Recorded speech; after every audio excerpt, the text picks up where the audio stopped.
देशों का अनुभव है, अमेरिका का भी, जो सबसे बड़ा मार्केट है दुनिया का, और सबसे तेज से उभरता हुआ मार्केट जो है भारत का, उसका भी अनुभव आपके पास है। गजब कॉम्बो बनाया आपने।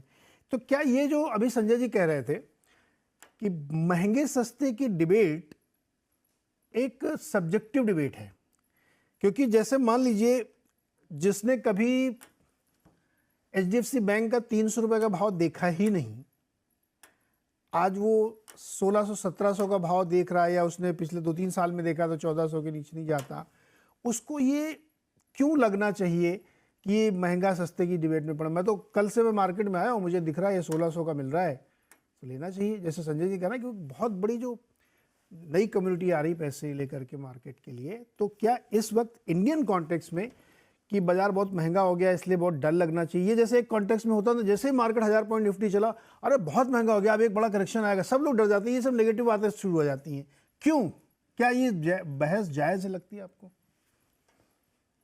मतलब जी, हाल ही में मेरी सेकंड किताब जो रिलीज हुई है उसमें मैंने इस वेरी टॉपिक के ऊपर लिखा भी है कि बहुत सारे निवेशक जो बेयर मार्केट एक्सपीरियंस करते हैं वो उसके इमीडिएटली बाद के बुल मार्केट में पार्टिसिपेट नहीं कर पाते हैं बिकॉज ऑफ प्राइस एंकरिंग।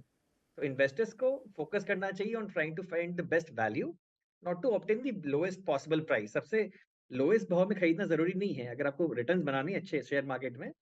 आप करंट प्राइस पे जहां जिन क्षेत्रों में आपको अच्छा वैल्यू दिखे आप वहां पे निवेश करके अच्छे रिटर्न्स बना सकते हैं। अभी संजय जी ने कहा अबाउट पीएसयूज, बहुत सारे पीएसयू बैंक्स हैं जो 3-4 गुना होने के बाद भी one time price to book में ट्रेड कर रहे हैं, तो अभी भी वहां पे वैल्यू है। और ये इस करंट प्राइस से भी अगर आप प्राइस एंकरिंग अवॉइड करें, आप करंट प्राइस से भी अच्छे रिटर्न्स वहां पे बना सकते हैं। सो वैल्यू फ्यूचर जो वैल्यू है शेयर की उस पे फोकस कीजिए, शेयर के स्टॉक प्राइस या भाव पे फोकस मत कीजिए। Focus on trying to get the best value, that is how you become a successful investor. Gautam ji, आप मुझे 3 कारण बताइए जिस वजह से आपको लगता है कि भारत में एक बड़े बुल रन की शुरुआत हो चुकी है, अगर आप एग्री करते हैं तो। इसमें मुझे कोई डाउट ही नहीं है कि after the recent state elections, because of the certainty of policy continuity, क्योंकि अब बाजार को एक अंदाजा लग गया है कि अगले 5 साल तक काफी पॉलिसी कंटिन्यूटी रहेगी, तो इसलिए पॉलिटिकल स्टेबिलिटी की वजह से सेंटिमेंट बहुत ज्यादा बुलिश हो गया है।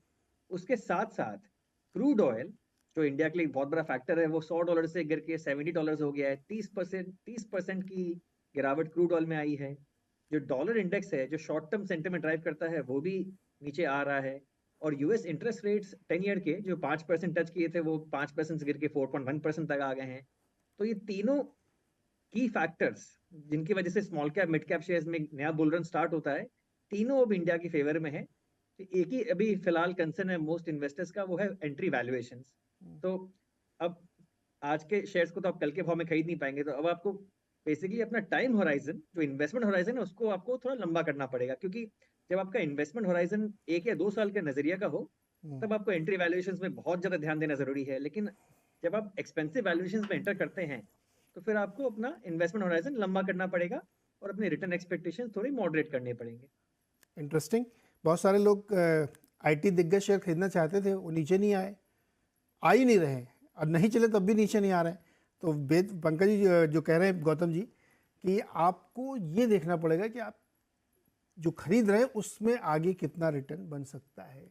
बहुत सारे लोग TCS इन्फोसिस खरीदना चाहते तो नीचे नहीं आए, वहीं पे खड़े हुए हैं, कुछ भी कर लीजिए अब, जबकि वो नहीं चले हैं। तो ये सारी छोटी छोटी चीज़ों को मार्क करते चलते हैं। बता दें कि मनी कंट्रोल पर दिए गए विचार एक्सपर्ट्स के अपने निजी विचार होते हैं। वेबसाइट या मैनेजमेंट इसके लिए उत्तरदायी नहीं है। यूजर्स को मनी कंट्रोल की सलाह है कि कोई भी निवेश निर्णय लेने से पहले सर्टिफाइड एक्सपर्ट की सलाह लें।